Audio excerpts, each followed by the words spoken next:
Bor Kapatisi TV. Ka East West Group of Institution Bangalore, ka khot admission na ka nursing but paramedical course, ka bala ithu da ka Indian Nursing Council, ka buy admission ka badunatam, but she's pa percent ka jingyokam. Pila ru ban apply da ka education loan.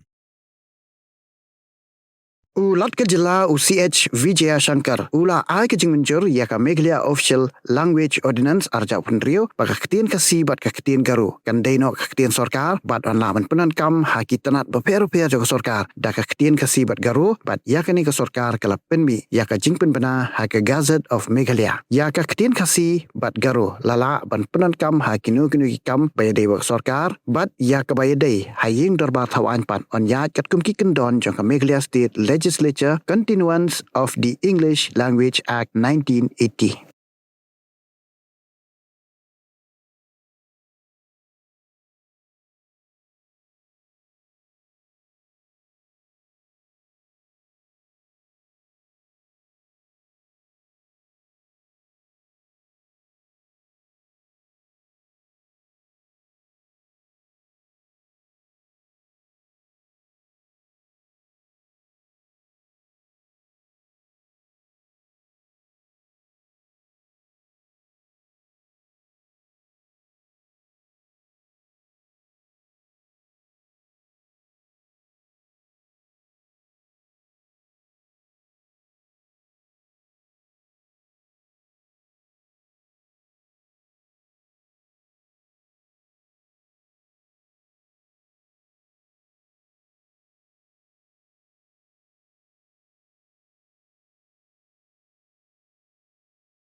Ang ni kusek ajekku, ang ni ajek ungani ko mesoka.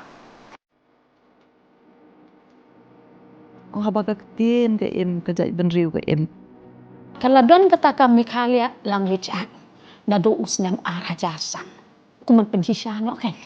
Bah men hakani ka country torik jong benaya yong ke bomot no tau April araja April. Na ka jingpen bena officially ba la shim ya ka Ktien Khasi ke jongi bat kom juru kita ki Garo wat ka Ktien Garo la shim ya ka ko kata ka official language.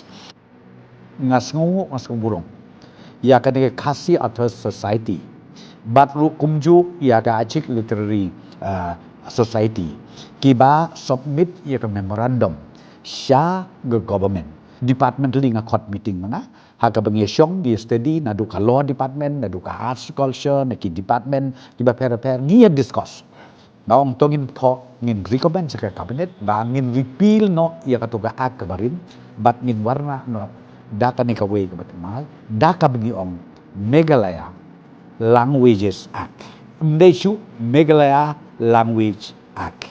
This will ensure administrative inclusivity and language preservation.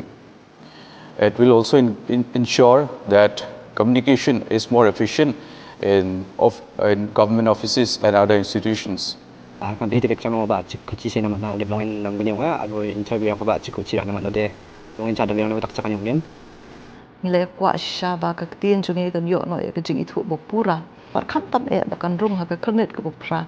Ndri kalong bade umau jam beningkong menta ban suong no ba chief minister jongi ula kubur ban ong ban ka Ktien Khasi bat ka Ktien Garo kan long no kata ka Ktien bopura jong jela.